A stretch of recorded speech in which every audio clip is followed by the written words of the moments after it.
বিসমিল্লাহির রহমানির রহিম। আমি সালমা বানু, সহকারী অধ্যাপক, রাষ্ট্রবিজ্ঞান। পৌরনীতি বিষয়ে সকল শিক্ষার্থীদের অনলাইন ক্লাসের আহ্বান জানাচ্ছি।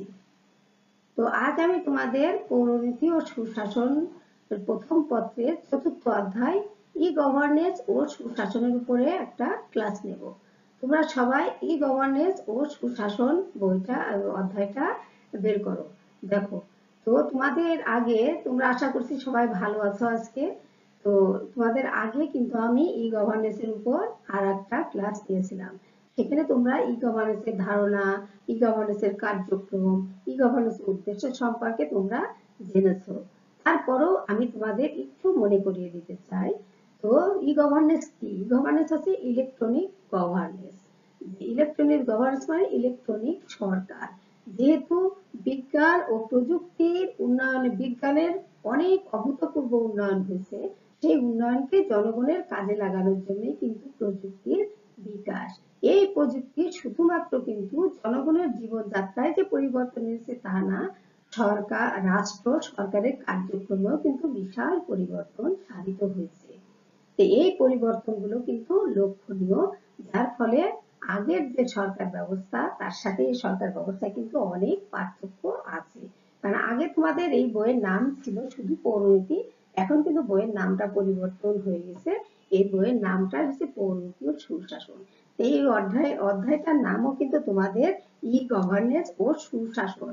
তার মানে ই গভর্নেন্স এর সাথে সুশাসনের ঘনিষ্ঠ সম্পর্ক রয়েছে। তো আজকে আমি যে জিনিসটা তোমাদের পড়াবো সেটা হচ্ছে ই গভর্নেন্স এর সুবিধা। ই গভর্নেন্স এর সুবিধা কি কি কি সেটা আমি তোমাদের জানাবো। ই গভর্নেন্স মানে কি? ইলেকট্রনিক গভর্নেন্স বা ইলেকট্রনিক সরকার। এই সরকার ব্যবস্থায় কি কি সুবিধা বা সুশাসন কিভাবে প্রতিষ্ঠিত হয় এই ইলেকট্রনিক গভর্নেন্স এর মাধ্যমে। দেখো, প্রথম হচ্ছে সেবা প্রদানকারী কর্মকর্তাদের সাথে যোগাযোগ স্থাপন। আচ্ছা, অনলাইনের আওতাধীন যে কোনো ব্যক্তি বা প্রতিষ্ঠান ওয়েবসাইটে প্রবেশ করে সংশ্লিষ্ট ব্যক্তি, কর্মকর্তা বা ব্যবসায়ীর সাথে সরাসরি যোগাযোগ স্থাপন করতে পারে। এতে কি হয়? সময়, শ্রম এবং অর্থের অপচয় কমে যায়। তাহলে ১ নম্বর পয়েন্ট আমরা কি পাচ্ছি? ১ নম্বর পয়েন্ট হচ্ছে সেবা প্রদানকারী কর্মকর্তার সাথে যোগাযোগ স্থাপন। তার মানে অনলাইনে আওতাধীন যে কোনো ব্যক্তি বা প্রতিষ্ঠান ওয়েবসাইটে প্রবেশ করে সংশ্লিষ্ট ব্যক্তি, কর্মকর্তা বা ব্যবসায়ীর সাথে সরাসরি যোগাযোগ স্থাপন করতে পারে। এতে কি হয়? সময়, অর্থ এবং শ্রমের অপচয় কমে যায়। আচ্ছা, ২ নম্বর হচ্ছে স্বচ্ছতা আনয়ন। ই গভর্নেন্স কিন্তু স্বচ্ছতার বিষয়টাকে বেশি গুরুত্ব দিয়ে থাকে।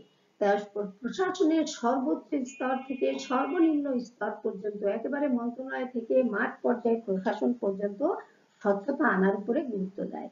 এই স্বচ্ছতা আনতে গেলে সরকার কি কি কাজ করছে, কেন করছে, কোন নীতিমালার উপর নির্ভর করে, নীতির উপর ভিত্তি করে সরকার সিদ্ধান্ত গ্রহণ করছে, এগুলো জনগণ জানতে পারে, জনগণের জানা দরকার। এবং সেইটাই ই গভর্নেন্স এর মাধ্যমে কিন্তু জনগণ জানছে। এভাবেই স্বচ্ছতা আনয়ন করা যায়। কিভাবে? যে সরকারের উচ্চ পর্যায় থেকে একেবারে নিম্ন পর্যায় থেকে সমস্ত কার্যক্রম সম্পর্কে জনগণের জানানো দরকার। এবং এতে জনগণ জানাতে হলে সরকার কি করছে, কেন করছে, কি কি মূলনীতির উপর ভিত্তি করে সরকার নীতি ও সিদ্ধান্ত গ্রহণ করছে, এগুলো জনগণ যখন জানতে পারে তখন জনগণ জানতে পারে ই গভর্নেন্স এর মাধ্যমে। এতে কি হয়? স্বচ্ছতা আসে। তারপর হচ্ছে যে ই গভর্নেন্স হচ্ছে দক্ষ ও সাশ্রয়ী পন্থা। যে কোনো জিনিসের খুব দক্ষ এবং সাশ্রয়ী ভাবে এটি কার্যকরী হয়। যেরকম মনে করি একটা সরকারের একটা প্রতিষ্ঠানের, বড় একটা প্রতিষ্ঠানের নাম পরিবর্তন করলো, এতে এই পরিবর্তনটা জনগণকে জানাতে হলে সরকার আগে কি করতে হতো? আগে ম্যানুয়াল পদ্ধতিতে কি করতে হতো? বিভিন্ন চিঠি ইস্যু করতে হতো, সেটা জনগণের যাদের প্রয়োজন তাদের কাছে সেটা পৌঁছাতে হতো। কিন্তু এখন অনলাইনের মাধ্যমে কি হচ্ছে? খুব দ্রুততার সাথে এই জিনিসটা জনগণের জানাতে পারছে। এই জন্য দক্ষ এবং সাশ্রয়ী পন্থায় সরকার কাজ করতে পারছে। এটি হলো সুশাসন প্রতিষ্ঠার একটা অন্যতম বৈশিষ্ট্য। ওইভাবে ই গভর্নেন্স এর মাধ্যমে সুশাসন প্রতিষ্ঠা হয়। এবার 4 নম্বর দেখো রাজনৈতিক সচেতনতা তৈরি। মানুষ কিন্তু রাজনৈতিক ভাবে সচেতন হচ্ছে ই গভর্নেন্সের ফলে। কেন মানুষ ইলেকট্রনিক মিডিয়া মাধ্যমে প্রবেশ করে কিন্তু সরকারের বিভিন্ন ভূমিকা সম্পর্কে জ্ঞান রাখতে পারছে। ভোট প্রদানের পদ্ধতি, তারপরে ভোটের কার্যক্রম, এইভাবে জনগণের সংশ্লিষ্টতা কিন্তু বেড়ে যাচ্ছে। এইভাবে মানুষ রাজনৈতিকভাবে সচেতন হয়ে যাচ্ছে। আর 4 নম্বর হচ্ছে তথ্যের সহজলভ্যতা। অতি সহজেই দ্রুতভাবে মানুষ তথ্য পাচ্ছে। যে ব্যক্তি মালিকানাধীন প্রতিষ্ঠানই হোক বা সরকারি প্রতিষ্ঠানই হোক, যে কোনো ব্যাপারে কিন্তু মানুষ খুব দ্রুত এবং খুব সাশ্রয়ী পন্থায় তথ্য পেয়ে যাচ্ছে। এই তথ্যের সহজলভ্যতাও কিন্তু সুশাসন প্রতিষ্ঠার অন্যতম একটা দিক বা ই গভর্নেন্সের সুবিধা। তারপর জনগণের ব্যাপক অংশগ্রহণ।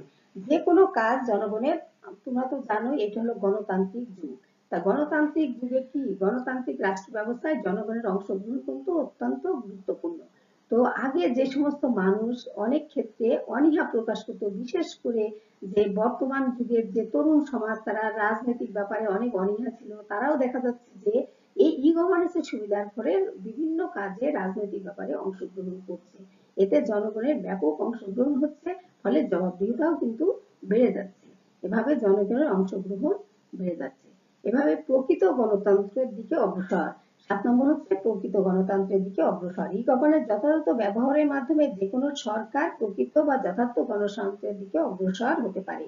কিভাবে সিদ্ধান্ত নিতে হয়, কিভাবে সরকারি কর্মচারীদের নিকট জবাবদিহিতা নিশ্চিত করতে হয়, তা জনগণ বুঝতে পারে এবং জানতে পারে। এভাবে জনগণ প্রকৃত গণতন্ত্রের দিকে আস্তে আস্তে অগ্রসর হচ্ছে। তাহলে ই গভর্নেন্সের কি কি সুবিধা আমরা পেলাম? সেবা প্রদানকারী কর্মকর্তার সাথে যোগাযোগ স্থাপন, 2 নম্বর স্বচ্ছতা আনয়ন, 3 নম্বর দক্ষ সাশ্রয়ী পন্থা, 4 নম্বর রাজনৈতিক সচেতনতা তৈরি, 5 নম্বর তথ্যের সহজলভ্যতা, 6 নম্বর জনগণের ব্যাপক অংশগ্রহণ, 7 নম্বর প্রকৃত গণতন্ত্রের দিকে অগ্রসর। 8 নম্বর হচ্ছে পরিবেশগত সুবিধা।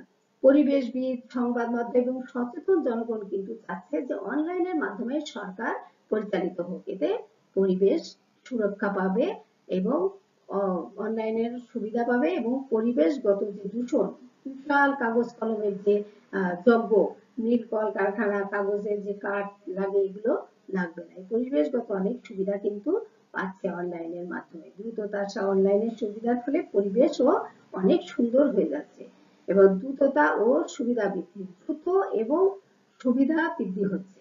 যে যে কোনো কাজ খুবই অনলাইনের মাধ্যমে কি হয়, খুব দ্রুতভাবে সম্পন্ন হয় এবং জনগণের সুবিধা বৃদ্ধি পায়। যেরকম জনগণকে অফিস আদালতে না যেয়ে কম্পিউটারে বসেই কিন্তু তাদের কাজ সমাধা করতে পারে।